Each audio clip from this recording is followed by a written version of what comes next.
It's Unstable Topic with Sarah and Maggie.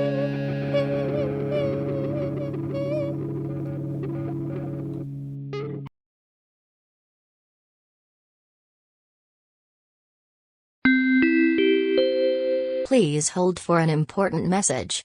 Hi, you've reached Maggie's voicemail. I can't come to the phone right now, or I'm choosing to ignore your call. Leave a message after the tone. Maggie, hot news.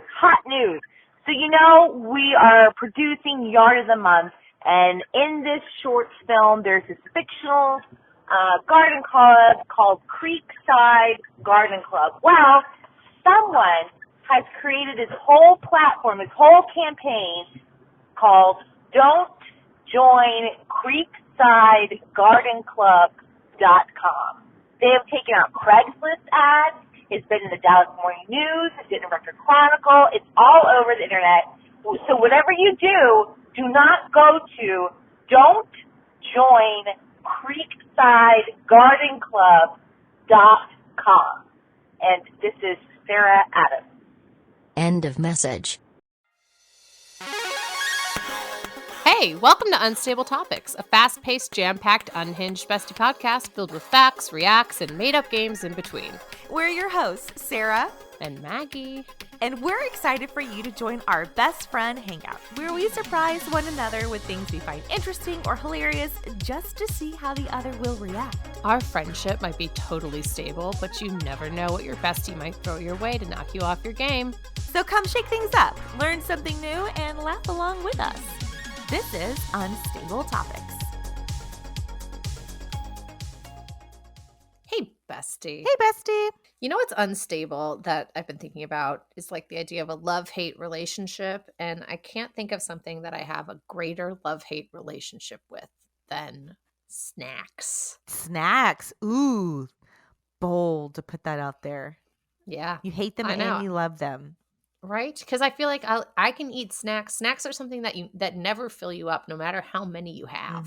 Mm-hmm. I'm never filled when Oh, I'm eating snacks. snacks. You know what's tricky about this too is we're adults, supposedly, and we have children, right? Right. And we tell our children, we guide them to having these meals and have 2 snacks in between because we want them to be healthy and to grow. But they snack all the time. Right. And we're like, oh, I just need you to fill up on meals. And then I feel like a hypocrite because I'm like, well, I snack all the time. Absolutely. And then I'm like, I just want to eat these handful of M&Ms. And I'm like, I can't do this in front of my children because they're going to want to eat the M&Ms. And that's not healthy. I'm like, but why am I doing it to myself? I'm allowing myself the handful of M&Ms. But I'm like, no, Walter and Annie, this is not a healthy snack. Right, exactly. And that's the thing too, is that I'm like, you want chocolate chips? And then I think I also want chocolate chips. And then I think, I guess we're having chocolate chips. And then I think, what time is it? It's 10 minutes before dinner. Mm. And I'm like, we should not eat the chocolate chips. But I'm like, but I love them. Right. I hate them, but I love them. Or it's like, we should not eat all these Doritos. I just bought this bag of Doritos to serve as a side with lunch. But are we going to eat the whole bag of Doritos? We're going to eat the whole bag of Doritos. And we're not going to feel full. No. See, I will save till the end of the day when the kids are in bed. I'll eat snacks that I'm not going to eat in front of my children for several reasons. One, I'm an adult, Maggie. I'm allowed to ruin my body and make these bad choices. They are children. When they become an adult, they can make choices to go to the store, buy a box of cosmic brownies, and just eat that. When they earn that privilege, right? I feel like there's got to be some upside, some upswing. Being a grown-up. Being a grown-up. This morning, my mom came to pick up Annie, and I gave her a hug, and I'm like, Mom, I don't want to do this today. Can I just be a kid today? Can you just be my mom today? And she's like, no, honey, you can't come back home. I'm like, dang it. Not even. But then, if you went home with your mom, guess what you're not getting? Snacks. A cosmic brownie. But you're not getting it. But here's the thing. My mother would give me the cosmic brownie.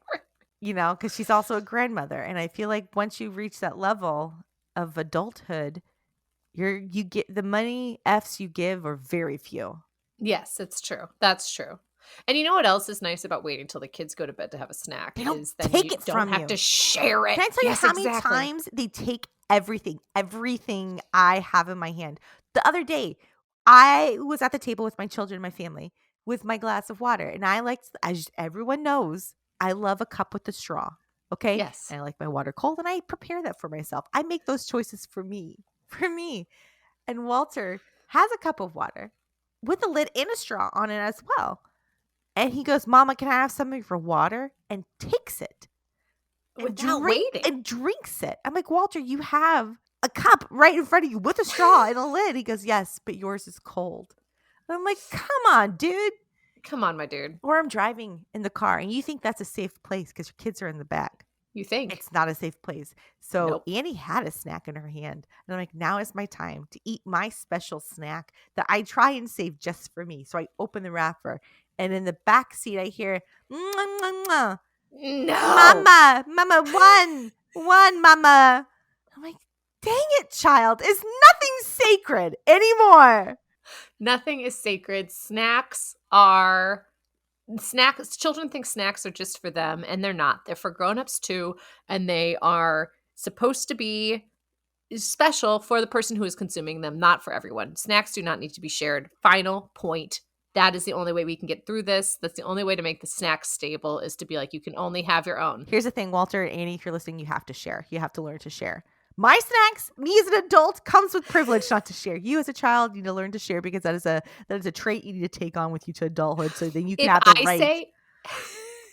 If you're eating something and I say, just one, yum, yum, yum, yum, just one, I get it. If I'm eating something and you say, yum, yum, yum, just one, you don't. Final answer. The end.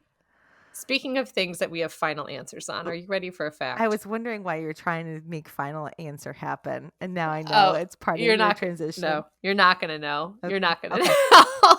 So let's do it. Okay. Well, German chocolate cake, a cake that we have discussed, should be called German coconut chocolate cake. Mhm. Has another naming issue that has me personally fired up. Because turns out the cake doesn't even come from Germany.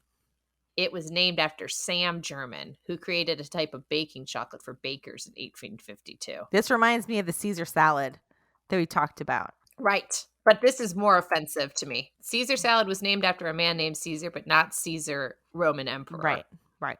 This, however, is more upsetting. First of all, because we've discussed German chocolate cake should not have coconut. Cake should not have coconut.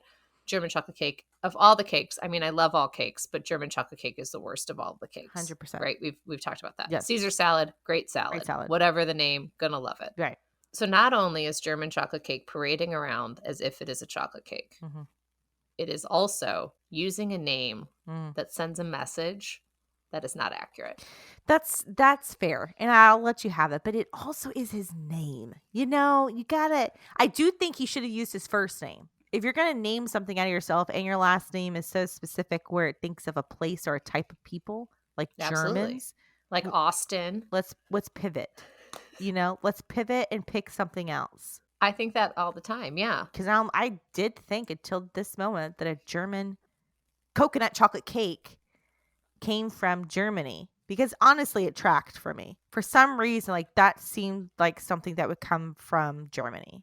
It made sense. It made a lot of sense. And now we're going to have to officially make it known a fact that instead of a German chocolate cake, we will now be calling it Sam's coconut chocolate cake. Which, honestly, it is. That is what it is. It's accurate. It's accurate. That's what it is. And it sounds more delicious, to be honest, than a German chocolate cake. Yes. I don't want to eat a German chocolate cake. I might dabble in Sam's coconut chocolate cake. It's more relatable. Absolutely more relatable. And when you have an unrelatable product like coconut, it's kind of exotic, has an exotic texture that you do not expect in cake. No matter how much you bake it, it's still there. You're still going to be chewing. Yep. Mm-hmm. Let's give it a more approachable title. Yes. And speaking of this idea of making desserts approachable, are you ready to react? Yes. Yes, I am. Okay. So we have just renamed German chocolate cake to Sam's coconut chocolate cake. Please, for me, rename another dessert to make it more accurate. To make it more accurate, okay. Pumpkin pie would be mushed pumpkin platter That's a good one. That's a good one. because it's nothing pie about it.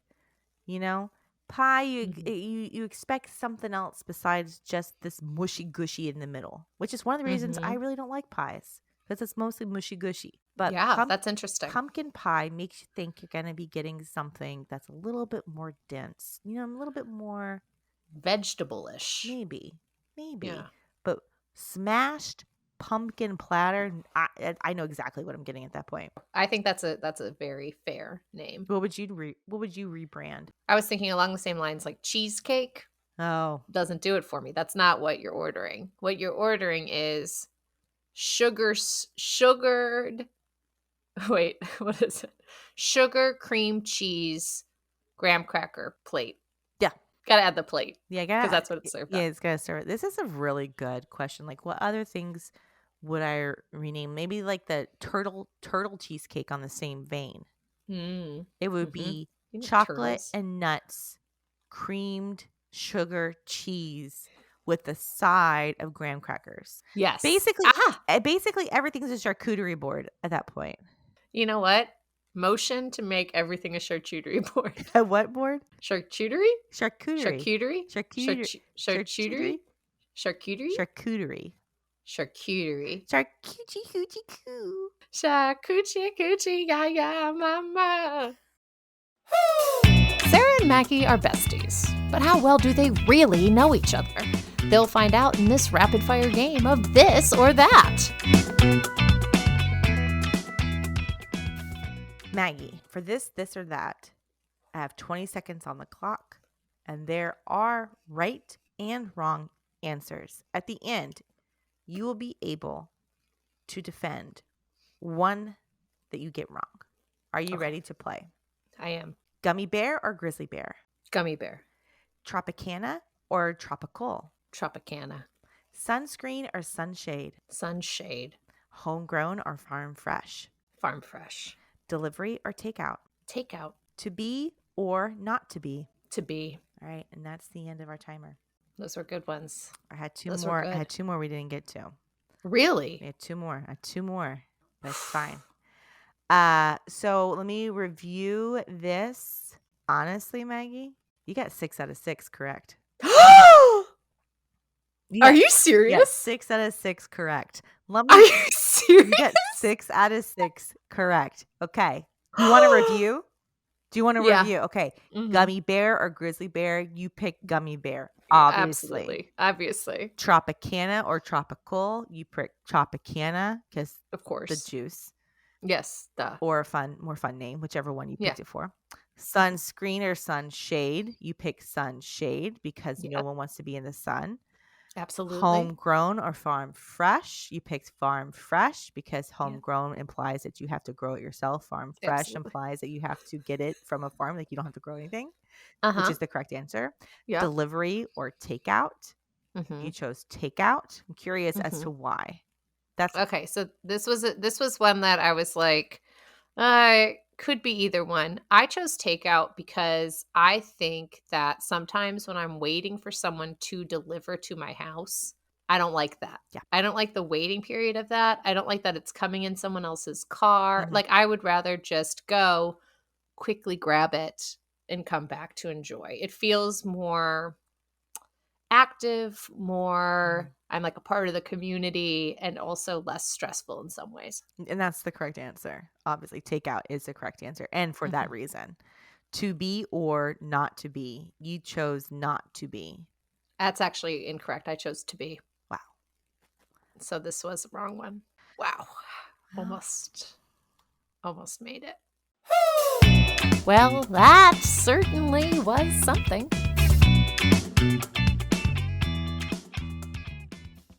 Sarah, are you ready for a fact? I am ready. Bust out your dust rags. The main component in household dust is human skin cells. One pro to this gross fact, the American Chemical Society found that a skin oil called squalene can reduce ozone levels indoors by 15%. Wow. Okay, there's a lot to unpack there. So we're surrounded by skin cells. right? Our dust, Mhm. which I think I knew. Maybe I just didn't want to know. But then you're telling me our skin cells is actually helping our ozone level inside our house Mm-hmm. Yeah, because by of up to 15%.